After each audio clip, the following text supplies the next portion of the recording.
जय भीम, जय महाराष्ट्र। आज जी सुषमा अंधारे जी सर्व पक्षीय काम करून आज सेनेमध्ये काम करत आहेत। पहिला त्या सुपारी बाज होत्या, त्या विसरल्या आहेत। ते कधी भजनकारांना, कधी कीर्तनकारांना, तर कधी महिलांना, तर देवांना, सगळ्यांना नावं ठेवत असतात। आज त्यांनी मोठ्या पक्षातल्या लोकांनी काय चर्चा केली, ह्या सुषमा अंधाऱ्या बोलणाऱ्या कोण?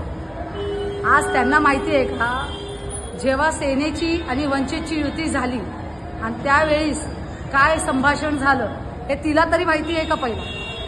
आणि ती कोण एवढी मोठी की तिला सांगावं? आणि दुसरी, आज वंचितची सभा महाराष्ट्रभर जी गाजली, जी मुंबईमध्ये ठेवली होती, त्या टायमाला वरील पक्षांना आम्ही आमंत्रित केले होते, हे तिला तरी माहिती आहे का? आज तिने जे हे काम केलंय, आज लोकांना बोलतेय, तर तिचे एवढं तोंड नाहीये। तिने आपली पायरी सांभाळून आपलं काम करावं। आज तुम्ही जे पक्षात काम करताय त्याचंच गुण गावं, दुसऱ्या पक्षांची गाणी गावी नाही तिने। आणि परत आज तिला सांगते, याच्या पुढे जर तू काही भीम सैनिकांबद्दल या भीम नेत्यांबद्दल बोलली तर ही वंचित बहुजन आघाडी तुम्हाला सोडणार नाही। तुम्ही पहिल्या ज्या सुपाऱ्या केल्या त्या सुपाऱ्या आता दुसऱ्या पक्षात जाऊन करू नये, ही आमची एक इच्छा आहे। आणि आज मी सौ अनिता किरण पाटोळे, मी एक भीमसैनिक म्हणून बोलते।